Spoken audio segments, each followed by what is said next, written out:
Gusto mo raw ako, Faith? Jover, kanino mo nalaman yan? Narinig ko sa mga block page natin. So, gusto mo talaga ako? Oo, hindi ba pwede? May girlfriend ka ba? Wala akong girlfriend pero I'm not yet healed, so I don't want to commit sa isang bagay ko alam ko hindi pa ako po. It's fine. Maghihintay ako hanggat kaya ko. I mean, I waited for us to have a conversation for like a year. Ano ba naman yung maghintay ulit ako, diba? Na mag-heal ka from your ex. I don't want you to expect anything. Malinaw sa akin ang lahat, Jover. Thank you for being honest. I really appreciate it. Okay. Akala ko ba may something na sa inyo ni Jover, Faith? Nakita kayo magkausap last week o bakit hindi na kayo nagpapansinan? Hindi pa siya nakaka-move on sa ex niya kaya mas maganda if wag niyo na lang kami asarin kasi baka uncomfy siya eh. Eh what if wala ka talagang tiyan? Eh di wala. Pangit naman kung ipapressure ko siya, di ba? Faith. Oh, bakit Jover? Free ka ba bukas? Bakit? Labas tayo. Picnic ganun. Picnic sounds great. Pwede ba kita sunduin? Oo. Chat ko na lang yung address ko mamaya. Okay. You're early. Jover. Oh, sorry. Excited lang. Your dress looks nice and sobrang ganda mo. Thank you. Tara na. It's been 8 months since our last conversation. Medyo weird lang sa feeling na magkasama tayo ngayon. Do you have any idea kung bakit niyaya kita ngayon? Naka-move on ka na, no? 4 months ago pa. Seryoso? Tsaka ngayon lang kita niyaya kasi gusto ko sigurado ako sa feelings ko and ayoko maguluhan ka sa akin. Faith, I wanna know you more and kung okay lang sa'yo, pwede ba tayo mag-picnic once a week? Sobrang okay sa akin yung Jover. Sinasagot na kita, Jover. Gising ka? Hindi naman ako tulog, madam. So, anong ulit yung sinasabi mo? Sinasagot na kita. Lord. Dahil dyan, let's have a picnic! Tama.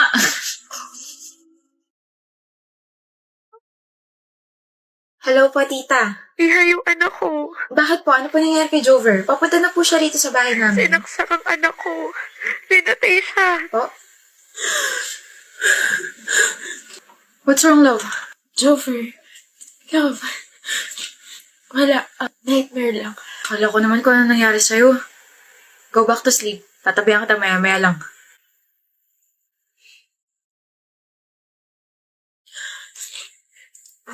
Hello po, tita.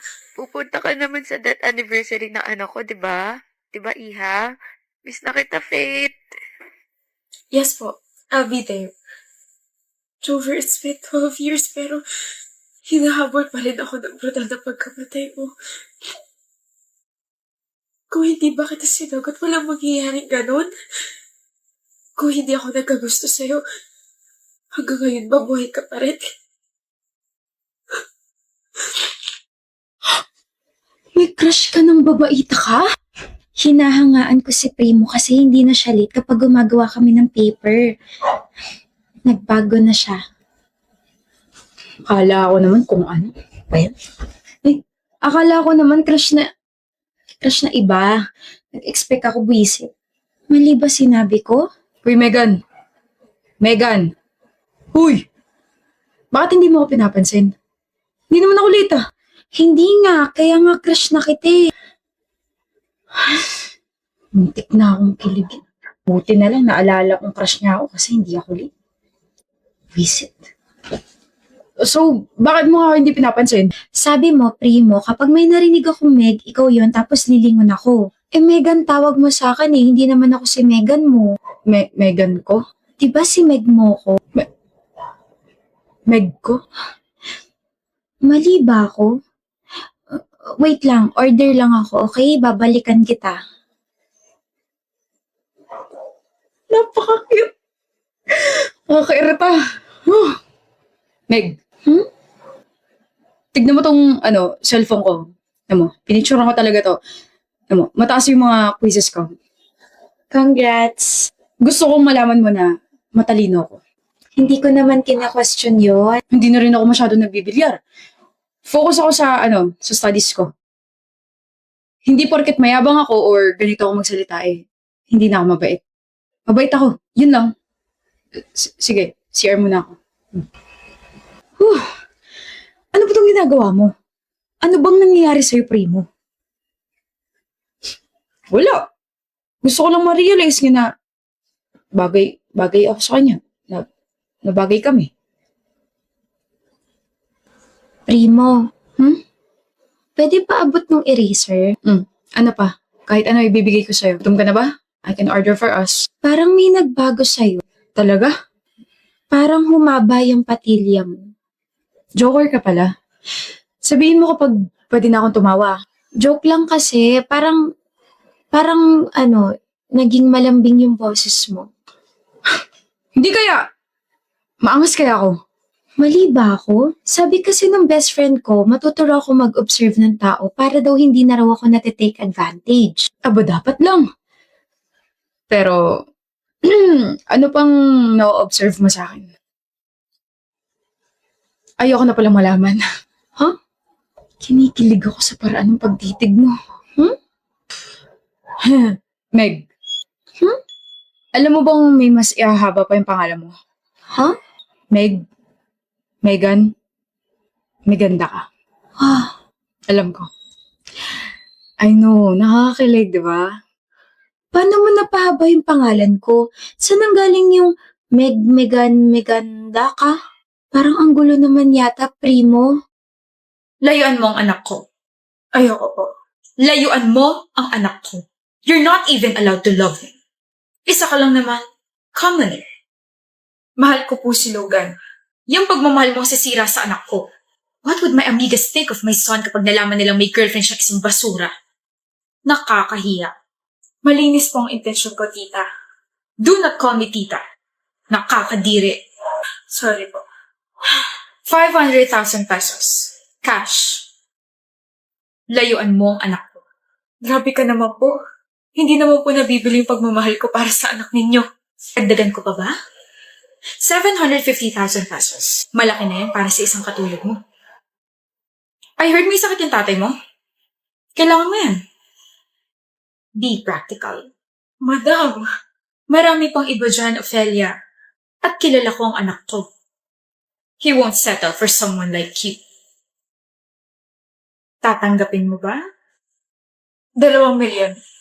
Kapalit ng paglayo ko sa anak ninyo. Shameless. Okay. Expect the money tomorrow. Ihahatid ng bodyguard ko sa bahay ninyo. Makakaalis ka na. Logan. Ophelia, mahal. Totoo ba? Tinanggap mo yung pera?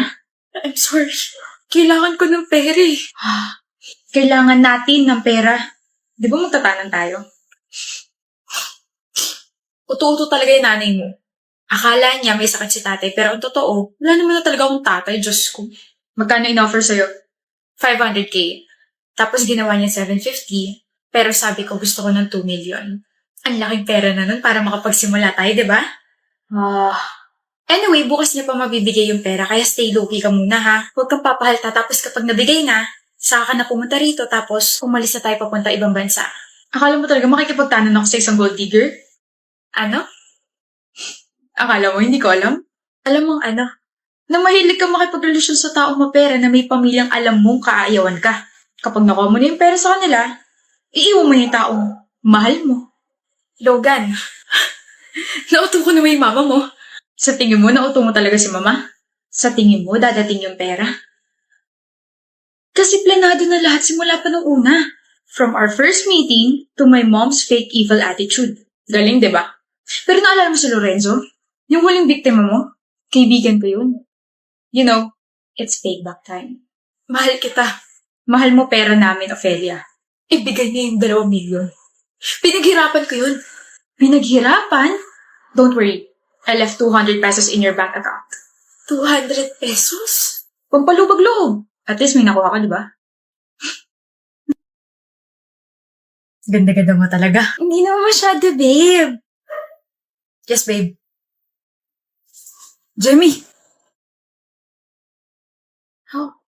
Marky! I thought you're with your family. Jamie, I can explain. Sige nga, let me hear your explanation. Hindi ko siya girlfriend. Of course, she's not your girlfriend. Nasa harap mo ngayon yung girlfriend mo. Right. I mean, she's just a family friend. Pero babe, ang tawag mo sa kanya. That's her name. Okay, I believe you. Yes. Thank you. Do you really think na uto-uto ako? Na paniniwalaan ko yung mga pinagsasabi mo? Marky, my gosh, baby. You know that I'm pretty smart. Consistent honor student ako since high school and gumraduate ako ng magna cum laude. Malakas pa yung instincts ko, so bakit kaya ako nandito sa village ng babae mo? You're right. Bobo ka kasi magtago. You're careless and you're easy to read. Kaya hinuli ko talaga kayo para hindi ka na makatanggi pa, Marky. Look, hindi ko sinasadyang lokohin ka. Hindi sinasadya. Parang sinasabi mo na nagkabungguan kayo tapos sabay may relasyon na kayong bigla, ganun ba? Jamie, I'm sorry. Nangyari na lang talaga bigla eh. Nakakasuka. Sorry. I just can't believe that I've been kissing that disgusting lips. Gusto kong budbura na kasi natin kayod sa sahig yan. Pwede ba? I'm sorry, Jamie. Sorry talaga. Pero makikipag-break ka na ba talaga sa akin? You look very excited. Hindi ah. Yes, I'm breaking up with you. Then, pwede ba kitang singilin? What? Sa lahat ng mga ginastos ko sa'yo. May listahan ka ng mga ginastos mo sa akin? Yes, simula nung naging magkaibigan tayo hanggang sa naging girlfriend kita. Oh my gosh. Kung isusumbat mo naman pala sa akin yan, sana hindi mo na lang ako pinaggastosan, di ba? Girlfriend kita eh. That's the point. That's your own will. But now, oh, you know what? Never mind. How much? 132,498.67. Here's your check. Oh, how about let me charge you for cheating on me? Yeah, sure. Give and take? Yeah. I want your position in my company. What? No, that's too personal, Jamie. Mawawalan ako ng trabaho. No. You made this personal, Marky. Also, I can't work with cheaters. Nakakasuka yun. That's unethical. Yung cheque. Kahit yung cheque na lang. Fine. Here. That's 150,000. I hope enough na yan. Naawa naman kasi ako sa'yo bigla eh. Thank you, Jamie. As in, sobrang thank you. And sorry talaga. You're welcome. 150,000. Walang pirma. Walang pirma yung cheque.